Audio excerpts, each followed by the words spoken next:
Welcome into the show. It is Daniel Workman coming to you live from the Dream Imagine Sports Studios. It is 9 a.m. on the East Coast. This is your super early morning 6 a.m. wake-up call out west in all time zones in between and around the world. Thanks for tuning in on this Tuesday morning.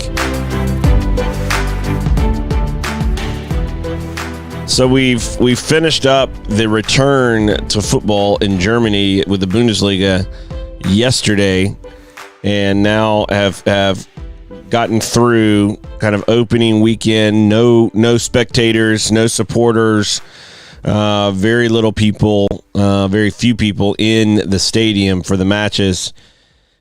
It is a bit odd when it comes to the presentation. You can hear everything on the field. You can definitely see the lack of people in the stadium. It was very nice to see football again, though. Very nice to see that. And in terms of the presentation and the TV aspect of this, look, I think there are things you can do creatively to make it a better TV presentation, but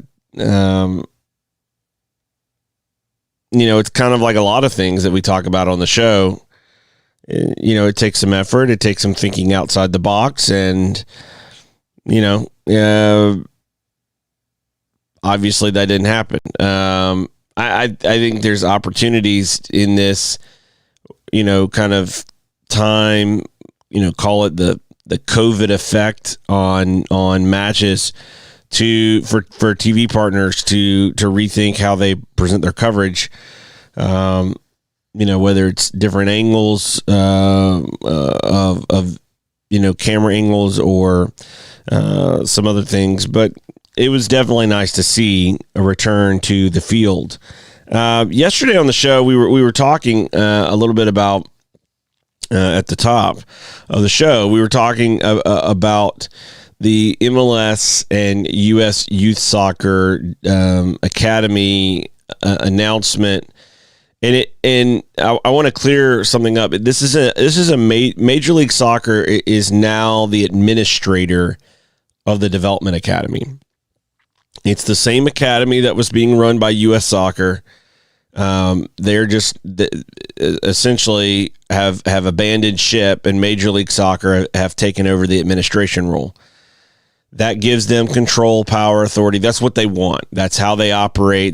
That's what they seek in all things, is they want the revenue and they want the control.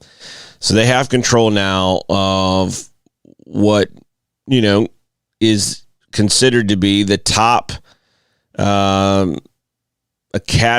youth academy experience in the country. They've been given control of that as a system.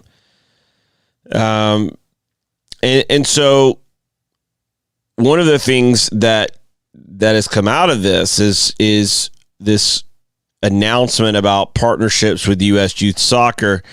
And when you get into that announcement and you look at things, nothing really changed when U.S. Soccer was running the DA versus Major League Soccer running the DA, except that there's going to be some kind of criteria where, let's say, an ODP, select team, which is one of the worst ways to scout players.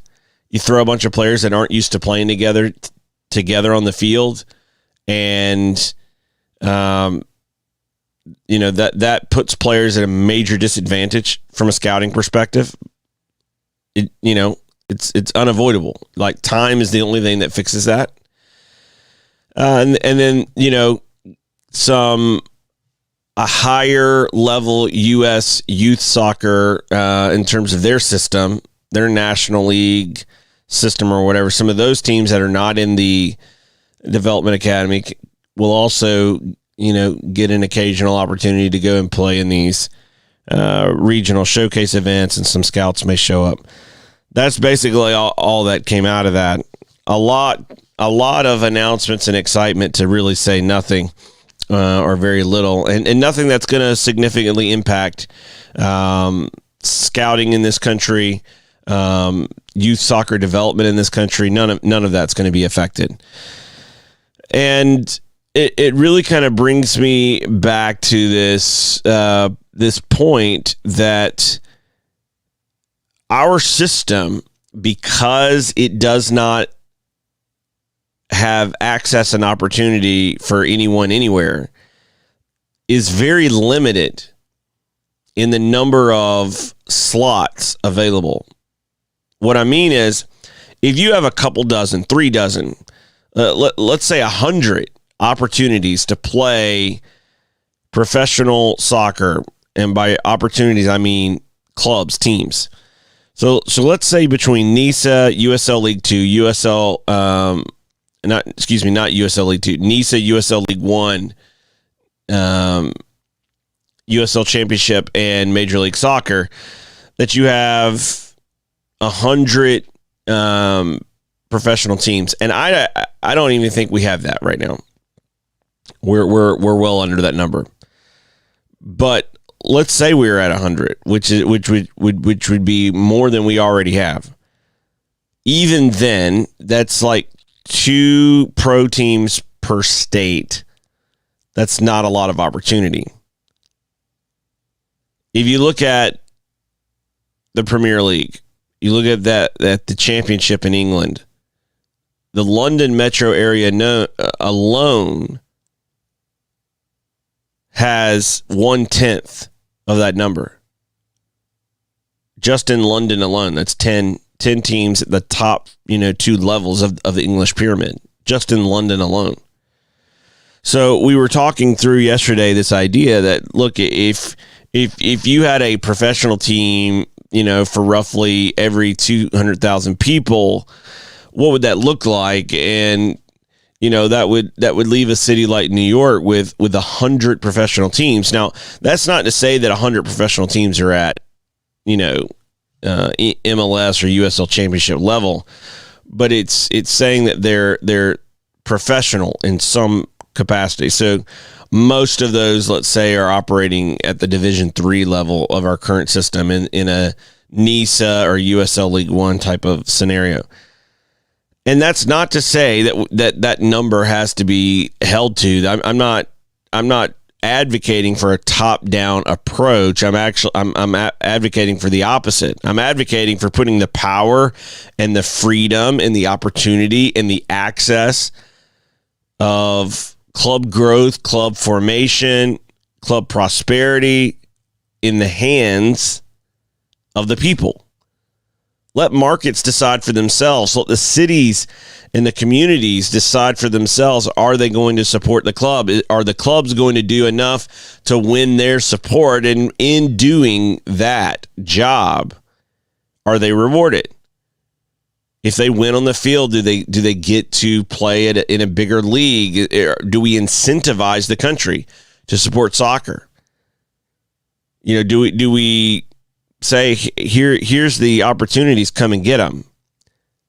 Because right now, living in a country where you have less than 100 professional clubs just for the men's side, and 9 professional clubs, and they're not even clubs, 9 professional teams, part of one club, the NWSL, for women, that's a problem. And the reason why it's a problem is lack of opportunities. There's only so many roster spots. So by having so few opportunities, there's a couple things that happen as a byproduct. Number one of the things that happens is players are not being developed at scale for higher standards, higher levels. So the conversation remains, hey, go play in college. Why? Because there's not a lot of options. For a country this large with millions of registered players, if you operated off of a roster size of 25, and we know that on the men's side, we don't even have 100 clubs operating in professional soccer on the men's side between Division 1 through 3, but let's say there were 100. At 25 players per roster, that's only 2,500 players out of millions of registered players. So where do their opportunities come? What's a real opportunity? What does that look like? Now, most players that start playing the game are not going to play in college, and they're not going to play professionally. We understand that, but should the numbers be higher than they are? Could they be higher than they are? Absolutely. Well, how do we get there? We create incentives by having more teams play at a higher level. That means less centralized control, less top-down control, and more power in the hands of the people. We got an email to the show the other day, and one of the things that the email brought up was the effect of the Development Academy on clubs. And I don't know that it's something we've ever gotten into on the show, but it's definitely something that I have seen before and have heard about before. And that is clubs that are on the outside looking in don't like the fact that they're on the outside looking in, because they can have a player that they like and a player that maybe they spend a lot of time, working with, and the player likes them and likes playing there, and they feel like they're getting better. But then at a certain point, because they weren't given status, they lose the player. They, a team that's in the DA becomes the pathway for that player. One of the reasons for this hesitation to release the player, there's a few of them, but one of them is revenue. That's a revenue loss. When that player leaves that team that they were playing on and goes to the Development Academy team, that player is a revenue loss for the former club. It's also a multiplier effect, because what if that player was really good and other kids wanted to play with that player? Therefore, the revenue loss is actually a multiplier effect. And over time, that club that may have been doing pretty good and was, developing some players, maybe they were, growing the number of players they had in their team and in their club. Now that number starts to fall because they have a glass ceiling. They can't go beyond. So there's a multiplier effect that these clubs don't like, and it creates this animosity. We don't want you to see our players because then you're going to take them. And who does that hurt in the end? Well, it hurts player opportunities. Having more clubs be able to qualify for the Development Academy, just like on the professional side, helps reduce or eventually eliminate those issues. Now, you're always going to lose players. I mean, go into open systems around the world, you're going to lose players to other clubs. That happens. But, and this is the big key, clubs have the ability to do something about it. It's not just left to a gatekeeper to decide for them. They can try to do something on their own. Now, maybe they're not able to. Maybe their ownership and their leadership is not good enough. But you know what? That responsibility is the responsibility of the owners. It's the responsibility of the leadership. It's not the player's fault. It's not a club's fault. It's the responsibility of the club. And having those opportunities, it's an issue. And we'll get into more of some of that email that came in. But I thought that was an interesting point, kind of talking a little bit about, what we were looking at yesterday with the Development Academy. In other news, the NCAA took another hit in court with athlete compensation. The Ninth Circuit ruled that the NCAA's restrictions violated federal antitrust law, and that dealt another blow to the NCAA's efforts to keep tight limits on compensating student athletes. Now, this didn't completely open the door to paid players, but one of the things I found interesting, this out of the Wall Street Journal, as it relates to this antitrust situation, because there's a lot of situations within U.S. soccer that are exposed. They're in a lawsuit right now about antitrust and the Sherman Act.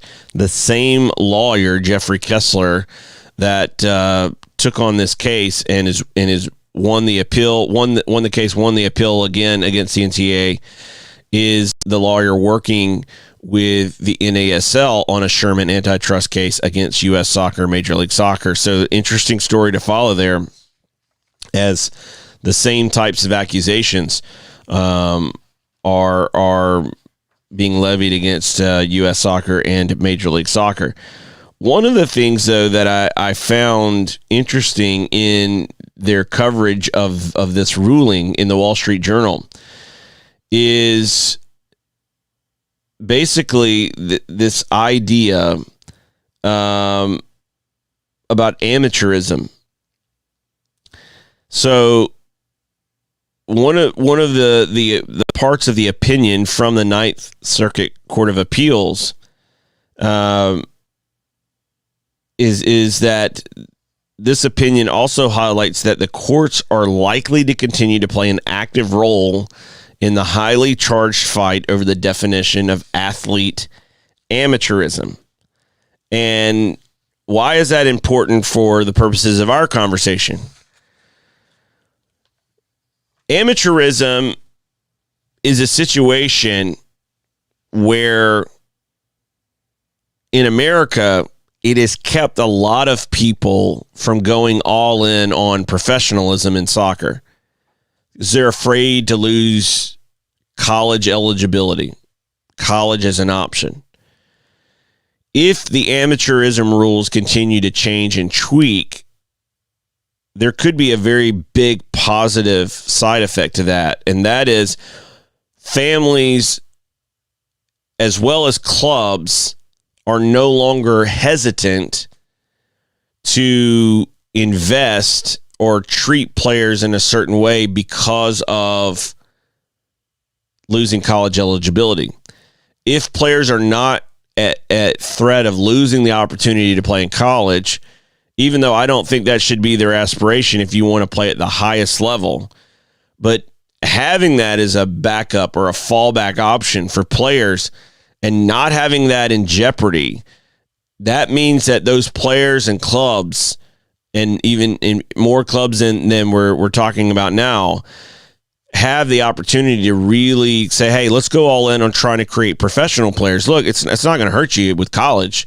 So here's what we're going to do for you. Boom, boom, boom, boom, boom. I do think there could be some positive effects there. The amateurism rules that we have in this country are, archaic, in my opinion. They're way too restrictive, and it really hurts the American player, especially the developmental cycle of these players, because not every family has money. Not every family has the ability. But what if a kid could have a sponsor? What if a club could sponsor the kid? And I don't just mean a scholarship. I mean truly sponsor a kid. You find a really good player and you want to keep them with your club. Well, now you've got the ability to pay for boarding and pay for things that the NCAA may look at as a violation of their amateur definitions and amateur rules, this could eliminate that. That's a big deal, and I think would be another good step in the right direction. So gotta follow that case as well. Coming up right after the break, we're gonna dig into the vault from a little over a year ago. We were talking yesterday and a little bit today on the show about scouting, and I wanted to bring back this interview with Tommy Muller-Nielsen. At the time, he's a scout with Manchester United, and to hear from a scout, and we've seen this word thrown out as another marketing buzzword for Major League Soccer and U.S. youth soccer in the last few days about we're going to open up more scouting opportunities. And I don't see it. I think it is more access better, yes, but I don't see this having a cascading substantive effect over the long term and for a wide spectrum of players. In its current form for Major League Soccer and the U.S. Youth Soccer announcements, but one of the things that I do think would be good is that if you hear from scouts like a Tommy Muller-Nielsen, you start to find that there's more to scouting than a couple days. It's more than just a little bit. Like if you live in a feeder pattern system with, somewhat close proximity to a Major League Soccer team, you might actually get scouted properly. The problem is that's not happening at scale. When you got millions of players and you've got, a couple dozen Major League Soccer teams, that's not happening at scale. And it's just simple statistics and mathematics. I don't care how, much you want to buy into Don Garber's PR press releases and marketing speeches on TV. It's simply not doing anything to change the landscape of American soccer just on mathematics alone. However, one of the things that people in this country have got to come to understand is what is real scouting? How does that take place? And I felt like this conversation would be a good way to, experience some of that. So that's coming up right after this from ductigbrand.com, DUKTIG brand.com. They are the sponsor of the show today. And, if you're a player and you're trying to, especially right now, you're at home and you're trying to figure out like what's my workout today, what am I doing? And I know a lot of motivated players who want to make themselves better. They want to get better, but they don't have a way to track that. They don't have a way to diagram some things out to keep up with their work or journal, and they might go to the store and grab a notebook or whatever, but it's not the same. Go to ductigbrand.com today. You'll find things that are made just for you as a player, and use promo code DWShow. You'll get 10% off of that order today at ductigbrand.com. We'll be right back after this.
you grew up in Denmark. Your dad was the coach of the national team, correct? Yeah, that's right. Yeah.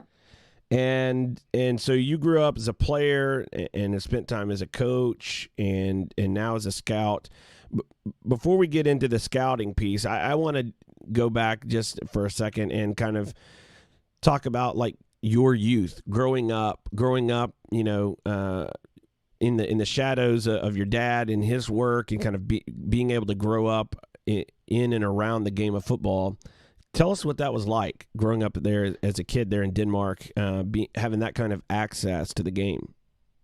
Yeah, but I must say, first of all, it was actually a pleasure because he was a good dad, and I was so lucky as a young footballer to have a dad who was a football coach, and that I was more and less involved all the time in football, and the whole interest in the family, everything was about my dad's job. And when I was a young player, youth, I played for Odense, where he was a coach as well. So I was at the training ground with him every day after school, and many people will say that it's always difficult when I became a professional. The 2 first years, I got my dad as a coach, but many people will say it's very difficult to have your own dad as a coach. But it was okay because he treated me hard, and nobody could say that he's only playing because his dad is a coach.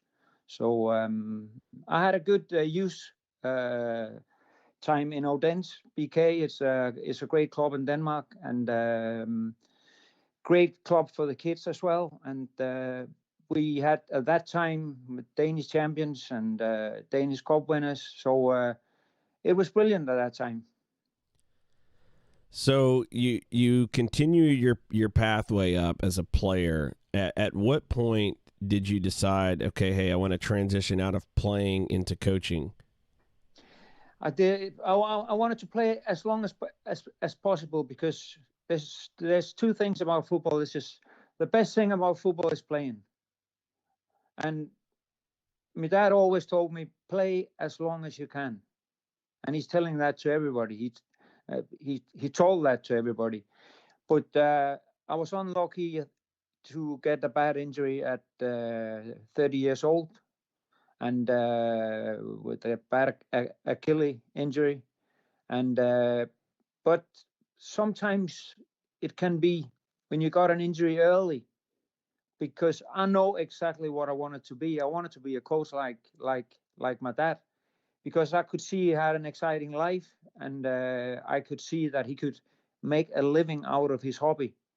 And that was basically what he's always said. If you can do that in any way of life, then you can have a good life, and you'll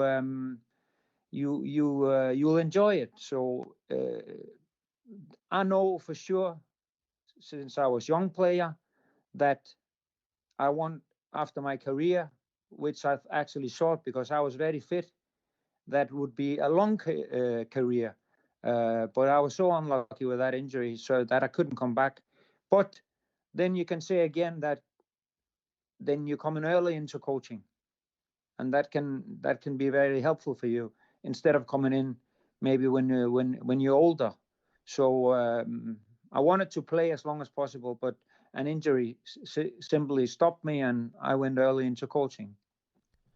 So, as a coach, what is your general playing philosophy? What do you enjoy? Is there a certain style of play that you enjoy coaching, developing players in a certain style that you like to play with?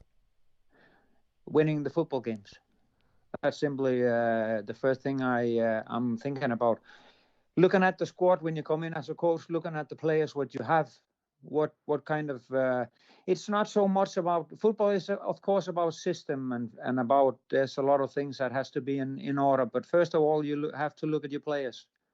have to see if you have the real players in. Have you see if you have players with character, players who want to win, and players who want to play for the team and not for themselves. And then football is a simple game for simple people. So my philosophy is about playing my team, keep it as simple as possible. Don't get it too complicated, because then you sometimes make it more complicated for your own players that for the opponent. So I like the way I like my team to play is with a lot of aggression, a lot of power, a lot of energy. Get the supporters behind us, show that we want to win the game, and then bring some happiness into the supporters. And the best way to do that is to show them that you want to win them games, and then try to win them. So you're coaching. You've come up as a player. Obviously, we've talked about the natural kind of leaning towards coaching, seeing your dad coaching. You get into coaching, and then you have an opportunity to become a Manchester United first team scout. Tell us a little bit about that process and transition from, looking at, okay, I'm gonna coach and be, a first team coach and manage and all of that, into this new role of identifying and scouting players. Yeah, but it's a little bit longer progress, because I really enjoy coaching as well, and I'm a pro licensed coach and been head coach of Glasgow Rangers Football Club in Scotland as well, and coaching is some fantastic thing. And what I said before, coaching and football is about winning. There's a lot of other things, of course, that's come with that kind of work. You have to make your team to play in a real system. You have to have rules. You have to train and train and train in all the small details, so everything is in order. You have to analyze. You have to know the opponent.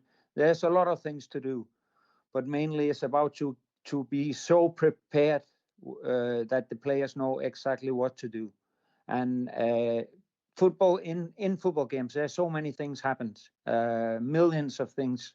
So you cannot prepare everything, but you can make the players feel that they are ready to go out and have a battle. But then after a while, sometimes you always, as a coach, you get the sack. You always do that. Every good coach, every coach all over the world on every level will get the sack.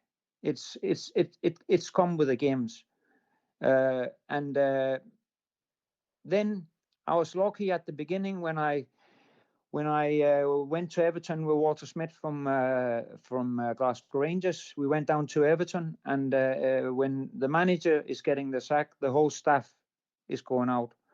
So instead of just going around waiting on the next job, I became a scout in between as many English coaches and managers are doing, because then you're involved and you know the market, you networking, you coming away from home, and you out to see games, and you're ready as soon as a call comes. We want you as a coach. Can you start tomorrow? So in between my coaching jobs, I have always been lucky to have good contacts. So I have been working as a scout in between. So I was working as a coach in a Danish Superliga club, and the club went bankrupt. And then I get I'm FIFA instructor in professional coaching as well. So I did that for around a year when I was traveling around the world and making coaching courses for very special places, Mongolia and St. Lucia, and all them places where you get a fantastic response back for what you're doing. FIFA is not sending instructors to Germany or Italy or wherever it is. They send them out where they need to learn the coaches how to coach the players. And but then one day there came that call from Manchester United that they were looking to bring some new scouts in to be involved in the first team scouting. And I must say, when you're a first team scout at Manchester United, it's not so much about scouting. It's more about analyzing how a player can fit in to the football club and to the team, because the players we are going for the first team is players that they're well known. Everybody knows them. It's not about scouting, not about like you scouting. You're going around on a Saturday morning and try to find young talents. That's real scouting. What I'm doing is more make an analyze on players who are targets for us, and look at different players, look at different games all over the world, and go to tournaments and identify as well players who maybe could be one day a target for us. But it's a fantastic job because it's a fantastic football club, and to have that privilege to work for them is fantastic. But then again, to be involved in picking players and analyzing players to play in such a big football club, the biggest football club in the world, is a privilege, and I really enjoy it. But again, sometimes when you sit there on a Saturday, it's tickling a little bit in my stomach, you know. Then you want to sit on the bench. Then you want to be a coach again. But when Manchester United calls, you never say no.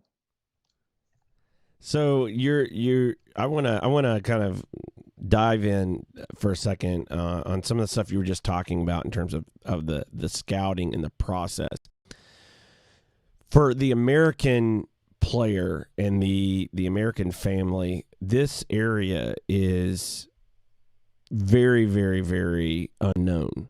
There are not a lot of scouts in America, and there is not a lot of knowledge about this subject or topic. And so one of the things I wanted to ask you, when you are analyzing players, what are some of the specific things you're looking for when you are evaluating or scouting a player, whether that be physical traits or other traits? Yeah. What kind of specific things are you looking for as a scout when you're analyzing? Hey, can this person, who is also an incredible talent and player, can they play at the level that we would want them to play at to be a Manchester United player? What kind of things are you looking for in that? Attitude, first of all, attitude. What kind of attitude is a player showing? That's what I'm looking for. That's for me the most important thing, because you need character, you need attitude to play at Old Trafford. This is a whole very, very special thing to handle, to put that red jersey over your neck and go out and play at Old Trafford, because of the expectation, because of the massive interest there is in that club. So that's the first thing you look at. That's do they show that winning mentality? Do they show the attitude to work for the team? And do they show the attitude that they'll do everything in the world to win them football games? And then after that, you begin to look at what kind of position you're out scouting for. You begin to look at the thing that, example, a Manchester United right fullback should be able to do. That is, of course, a very, very important thing. But you can be a good player, but if you don't have that attitude and that thing inside you that, well, I want to play for this football club, and I'm really proud of it. It's the same as working for the football club. I'm very, very proud of working for Manchester United Football Club, and that's the way I'm looking at the player and see in his eyes when he's playing. Is that a player who will give everything to the football club? and it should be an honor for him to play for us. And many players, you can see that from the start. Yes, he has that.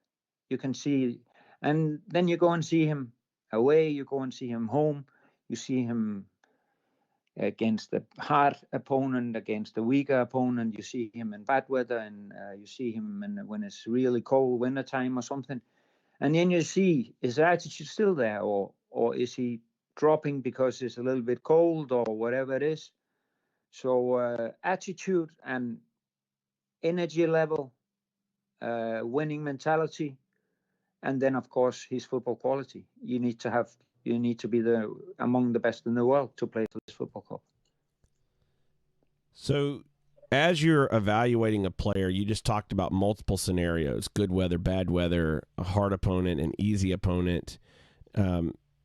How long? What's a timeline when you're looking and evaluating a player? Because I don't know how much you are aware of the American system, but so often, even at high level amateur teams and some professional teams, hold tryouts where you come out and literally for a day you kick a ball around and we'll take you.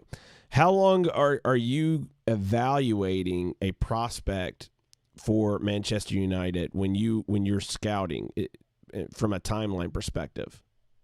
It depends on what it.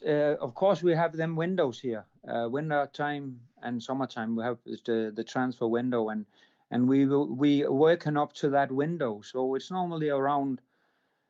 If we need, we know for sure that we need a new player for a specific position to the next transfer window. Then it's about. We have some names lined up, and then we are starting very early to look at them. But many of them has been in our system for a long time, so we know a lot about them, and we what we do a lot what we call crossover scouting. That example, we have a scout in Holland, and then we send a scout from Denmark or from France or whatever to have a look at him as well, and one from England, and so there's many different opinions on the same player, and we have many reports on him. So it's not like the old days where you can say sometimes you buy a player and he play the next day. We can take our time now to really be sure, but you can never be sure about it. But to be so sure that you mean that this boy is a player we want, and some players is sometime then you can say yes, he's a one, no doubt about that. That's a big scouting is very much about seeing. You go around in your countries and say, and you look, and you can come back and you say, no, there's nothing here for us at the moment. Football comes and goes in waves, so sometimes you can go around in Holland or whatever it is, and the scouts there can go for a year and there's nothing. But then maybe for the youth scouts as well, then some young boy is coming. But the best scouts is more the scouts who can say yes or no very quick, because then you don't waste time. You don't waste too much time, and that can be a problem if you have scouts who really don't want to take that risk and that decision to say yes, he's good enough for Man United, because you can see him on the pitch playing for another team, and you can see him play absolutely brilliant week after week, and then you sign him, and then that pressure that comes taking that red jersey on, you cannot see that on them when they play for another team. You find out when they come and they have to go in on Old Trafford the first time. Then you find out, can he handle or not. But of course you try. That's the reason we try to see them in so many different environments as we can. because the best thing is if, like the 19-2 group, they've been at the football club for the whole life, so they know what Manchester United is about, the expectation and the pressure there is, and everything that's go on is about Manchester United. Every little thing that everybody know everything. So the good scouts, they can say, well, yes, he's our player, and somebody can, it can take a little bit of time, but again, there's something you cannot see before they come in first time. So it's different time wise how you can do it. When I started at Glasgow Rangers, there was a year before the transfer window started, and we had a couple of games where we have to play Celtic, which is a very, very what you probably know about, local derby in Glasgow, between Glasgow Rangers and Celtic, and the religion is coming in as well. And we could do that. That once we signed Mark Hadley back for that Old Firm game, we signed him 2 days before, just for that game, because we know they hated him. So we signed him back from Coventry in England, I think it was, back again to Ibrox, and he started simply jumping direct into the goalkeeper, so everybody knows he was there. And maybe he didn't play there. He played 4 or 5 games, and that was it. You cannot do that anymore with them windows. You have to wait, and you can sign them in the windows, but and many deals are getting done, as you know, the last second of the window. So it's different times now than it was for 15 years ago. But we have to adapt for that. But as quicker we can be prepared, that we know exactly what we want and what the manager need, then as better it is. How much do agents play into this transfer / scouting process? Do they ever, are they ever trying to kind of put forth their clients to you guys as scouts? Are they ever trying to influence which way things go in terms of transfers, etc., or you guys kind of kind of separate it from that back and forth? No, but agents belong to the games nowadays. There's no players that everybody have an agent, and even in Denmark or in England or whatever it is, the young boys down to 13, 14, 15 years old, they have agents, and they're part of the game, and of course they play a big part because they have the contract with the players, and they're good agents and they're bad agents, but this is exactly the same. They're good players and bad players, and good coaches and bad coaches. So they belong to the game now, and we have to deal with them because they represent the players, and they will of course do the best they can do for the clients. So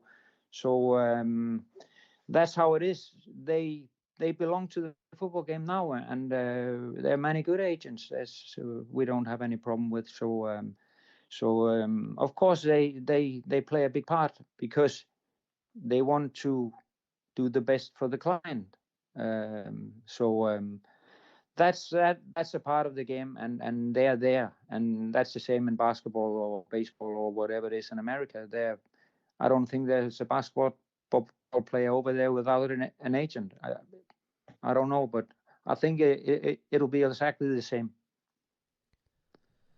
Yeah, I mean, one of the differences with the American sports system that I definitely don't like is that in global football, if you're a player, you have the ability to move to another club. You can be seen by other clubs, and the movement is a little bit easier. Where if you're coming up through the college system and you're going to go into like the NBA or the NFL, or in baseball, they have these draft systems. And so you don't really get to pick where you want to go. The scouts are scouting to see who they're going to pick whatever is available. But I definitely prefer the global football system in that I think it's better for the clubs, and I think it's also better for the players, that you can try to find the exact pieces that you're looking for to make up a team and build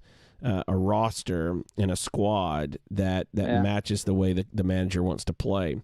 So there in Denmark, I want to talk for a few minutes about Denmark. I was there a year ago, about this time a year ago, the second week of May last year, and I'll actually be back there in a few months in the summer for a couple weeks, and I want to, for our listeners and our viewers, I don't think Denmark gets covered enough in terms of what's really going on there, and the football that's being played and developed, and the fact that there are now a few American players that are there. There's a new American ownership group that just bought a Danish club as well.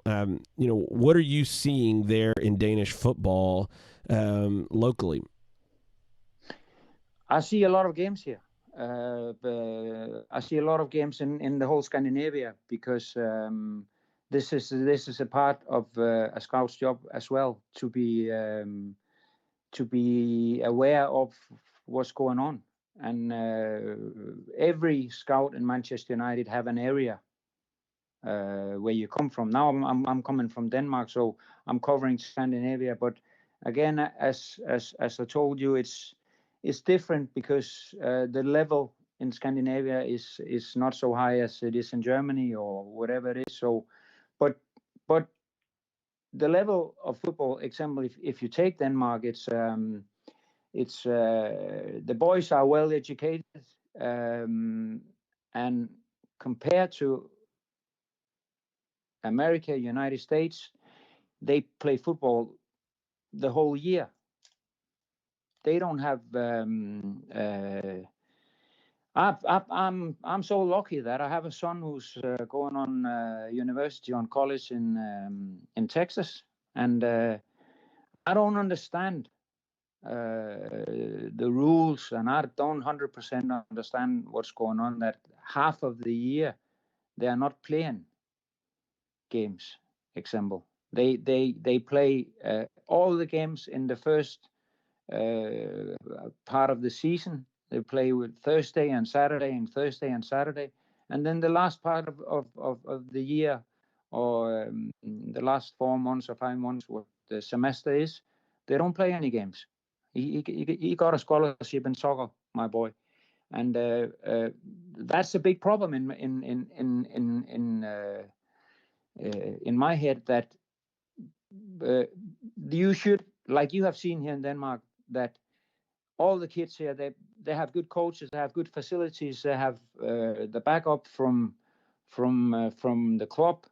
Now you say American owners have bought a second division club, or first division it called, is after the Superliga. People are coming more and more money into the football here. It's a small country. There's only a little bit over 5 million people living here, but there's many good players that's going around in Europe and play. Maybe not. We had a couple in the Premier League, but they play, and they play professional football in Europe. Many of them, and that's because they have a really good education from the start on, and I think that that's so important, that the youngsters here, from a very young age, we trained every day, and in the morning, then we went to school, and then in the afternoon we trained again, when I was a youth player, and they do that exactly the same now. So more training, more games, the whole year round. even if we have a very, very cold wind in Scandinavia, but we have AstroTurf pitches, so we can play the kids can play the whole year. And I simply don't understand that them rules that college soccer has, that half a year they are not playing competitive games, and they are not allowed to train so much or whatever it is.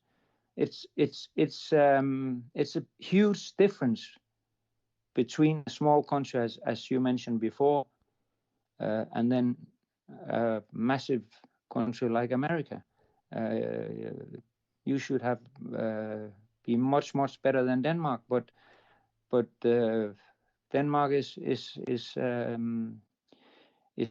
actually, European champions, and so it's organized, and always been organized. So organization, and especially good coaches for the youngsters that coach them football and not just shouting after them. So, on your college insight and opinion, I completely agree with you. It's crazy that you play, you train and you play, and then you go to college and you play less. Yeah. Instead of playing more, you play less. Yeah.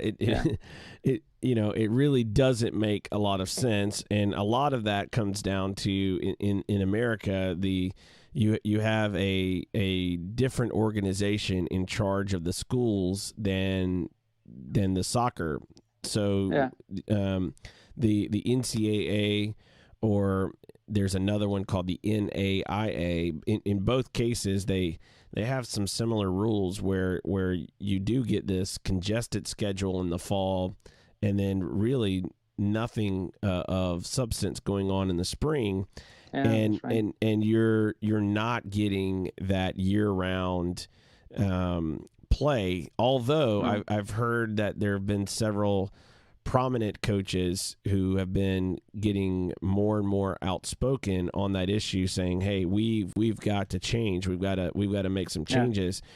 But that change hasn't come yet, for sure. And I saw it. I saw it being over there last year, in that the culture. And this is what I've seen. When I've been in the Netherlands, when I've been in Holland, when I've been in Denmark, in Spain, and you see culture, a true footballing culture, because it's part of daily life. It's not something that you go do for 2 or 3 months and then you put it down for 9 months and then come back.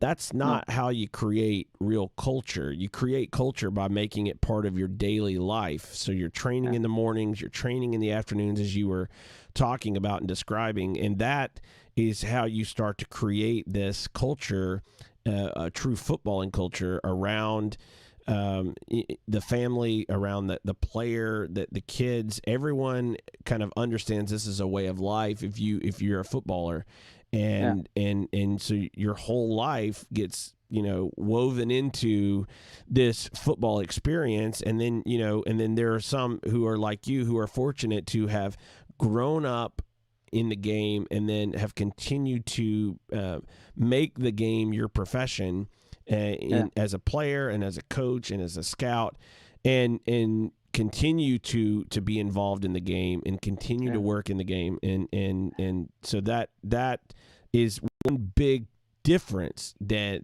what we see in America, for sure.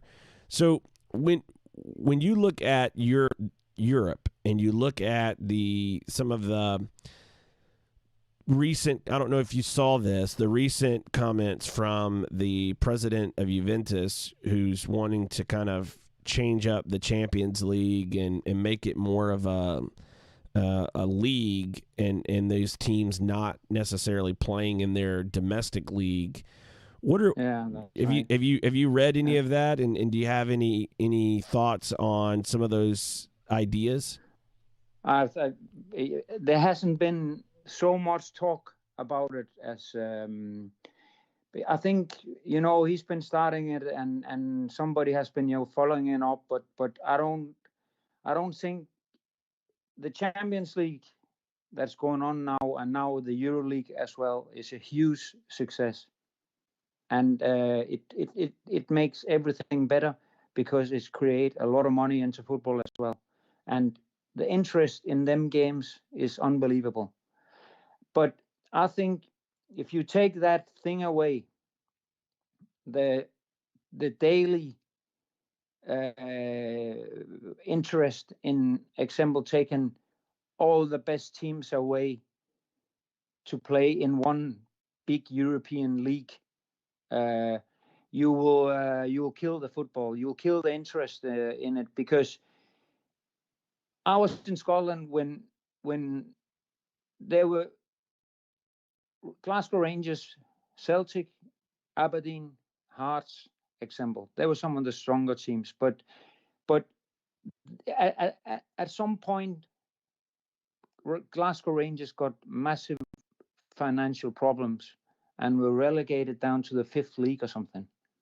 And the whole interest of football in Scotland dropped dramatically, because there was basically only one team, and that was Celtic. And don't underestimate the other teams, because people say to me when I joined them as a coach, they say to me it's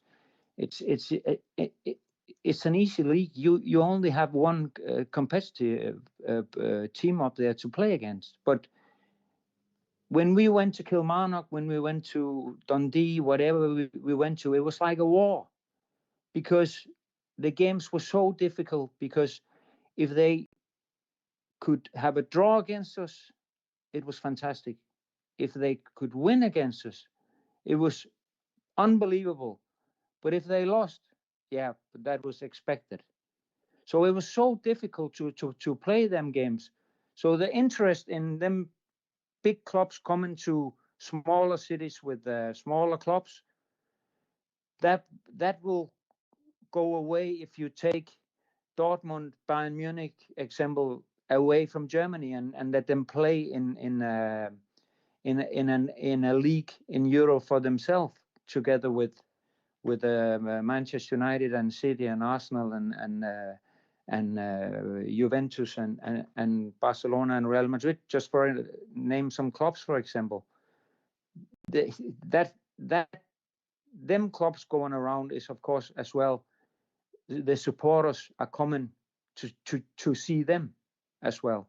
They come to see their own team and support their own team, but they love to come and see Juventus because Ronaldo is playing for them.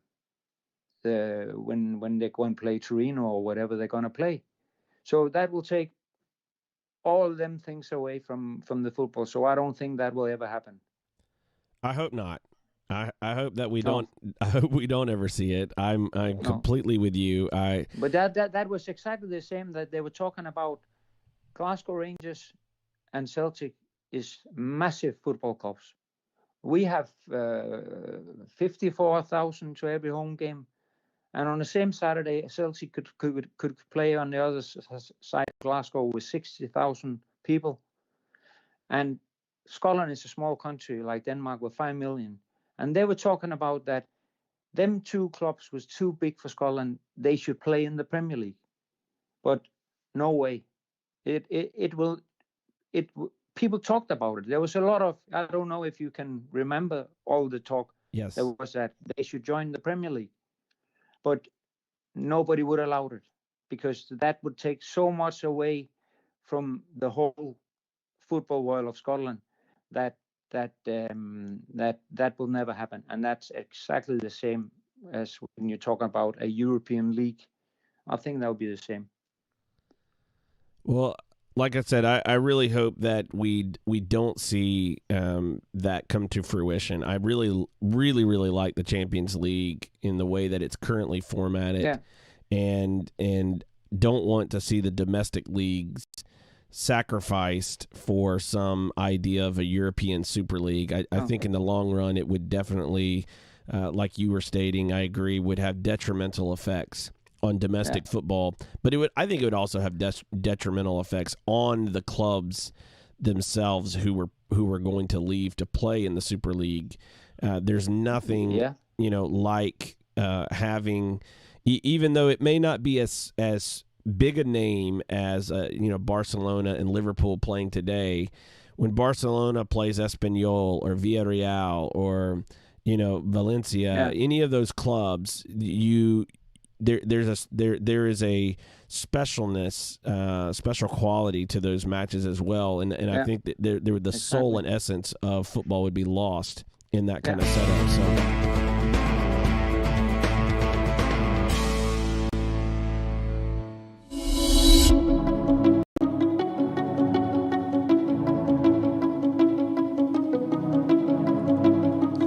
Hope you enjoyed that look back with that interview with Tommy Muller-Nielsen, scout for Manchester United. That's a real scout. That's what real scouting and a conversation with a real scout is really about. Not walking by and having just a quick look at a player and we call it scouting. It's a deeper, longer form process, and we need more of that in American soccer. Thanks for joining the show. As always, you can watch at danielworkman.com/watch. We'll see everyone again tomorrow.